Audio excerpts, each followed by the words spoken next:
देश की अर्थव्यवस्था चौपट करके जंग जीत लिया है। क्या भारत डटा हुआ है? भारत झुका है और भारत को झुकाने का काम आपने किया है। आपने, या मैं समझता हूं दुनिया में शायद ही कोई ऐसा व्यक्ति होगा जो इस महामारी के समय राजनीतिक और अपना पीठ ठपठपाना कोई यदि कर सकता है तो वो भारतीय जनता पार्टी के प्रधानमंत्री श्री नरेंद्र मोदी ही कर सकते हैं। भारत के नागरिकों को मारने का काम आपने किया है। इस लाल किले से खड़ा होकर 15 अगस्त के दिन प्रधानमंत्री जी भाषण देते हैं, उस लाल किला को गिरवी रखने का काम आपने किया। ये उपलब्धि नहीं बतानी चाहिए। बेशर्मी का ताज पहन के बैठ गए हो सत्ता में।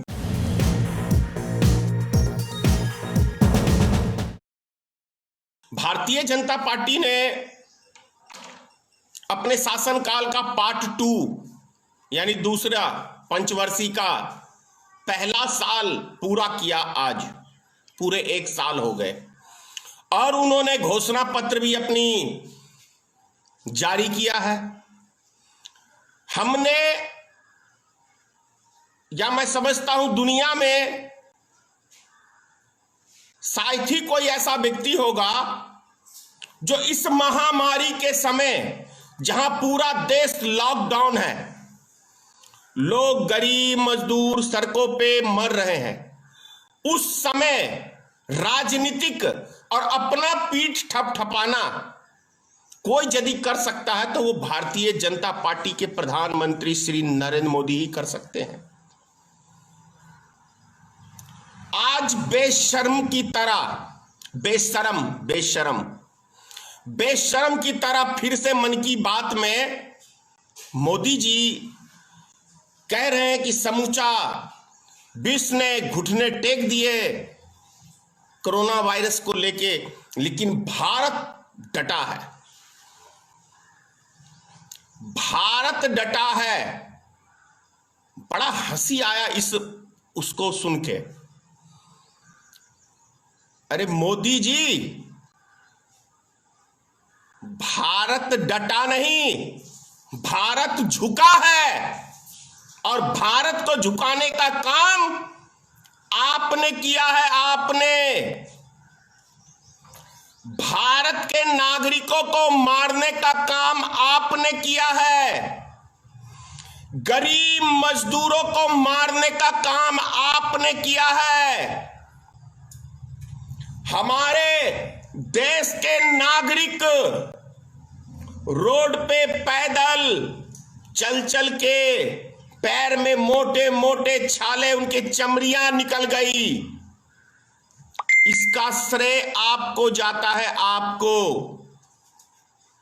जेपी नड्डा साहब, भारतीय जनता पार्टी के राष्ट्रीय अध्यक्ष, क्या घोषणा पत्र लेके आए हैं आज मीडिया के बीच में बेशर्म की तरह।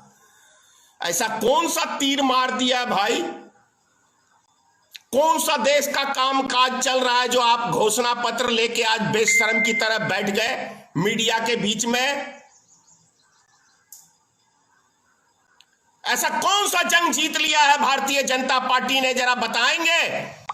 क्या गरीब मजदूरों को मार के ये जंग जीत लिया है? गरीब मजदूरों को बेरोजगार बना के जंग जीत लिया है? देश की अर्थव्यवस्था चौपट करके जंग जीत लिया है? क्या भारत डटा हुआ है? बड़ा आश्चर्य लगता है भाई इनके तो। बड़े मियां तो बड़े मियां, छोटे मियां सुभान अल्लाह, छोटे मियां सुभान अल्लाह। इनके तो राष्ट्रीय अध्यक्ष भी वैसे ही हैं। ऐसा लगता है किसी के पास कुछ है ही नहीं, जो मन में आया चले आते हैं टीवी चैनल पे आलतू फालतू की बकवास करने। आज के दिन में कौन सा ऐसा जरूरत था प्रेस कॉन्फ्रेंस करके और अपनी उपलब्धि गिनाने का?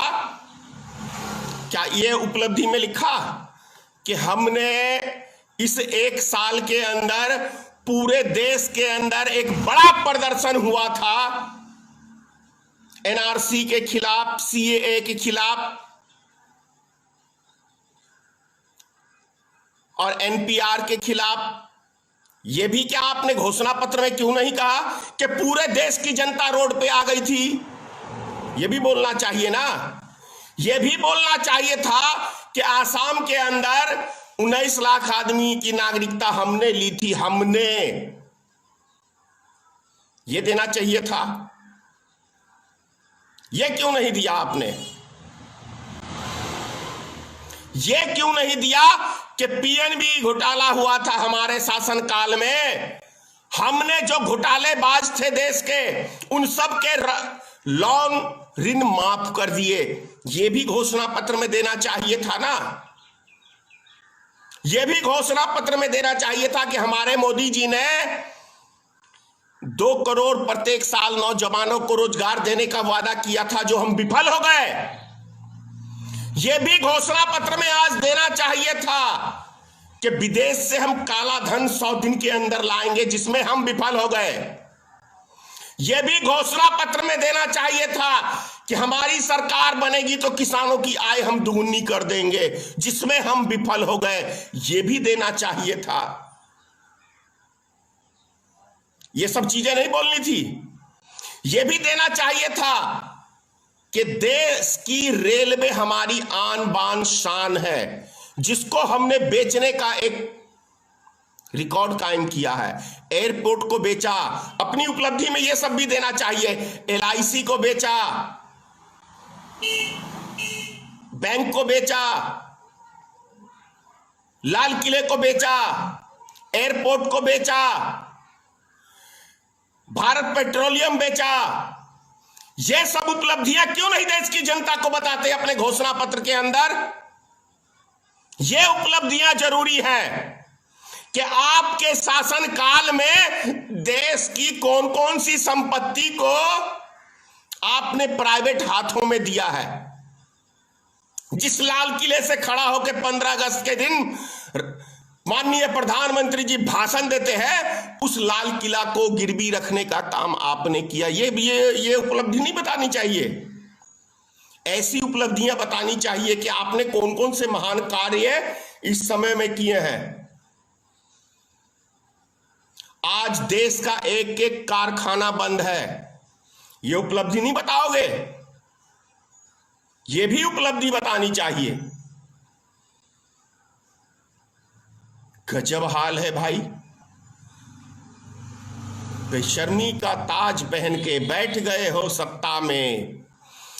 56 साल कांग्रेस ने शासन किया, एक भी चीज को गिरवी नहीं रखा, एक भी चीज को। न भारत पेट्रोलियम गिरवी रखा, न एयरपोर्ट गिरवी रखा, न रेलवे को गिरवी रखा, न लाल किले को गिरवी रखा, न बैंक को गिरवी रखा, न एलआईसी को गिरवी रखा। लेकिन 6 साल के शासनकाल में एयरपोर्ट को गिरवी रखा, लाल किले को गिरवी रखा, रेलवे को गिरवी रखा, एलआईसी को गिरवी रखा, और विदेश बैंक का 75,000 करोड़ रुपया वो भी लिया। 48 गुना विदेशी बैंक का भारत के ऊपर कर्जा बढ़ा है भारतीय जनता पार्टी। ये क्यों नहीं इस घोषणा पत्र में दिया है? ये भी देना चाहिए ना।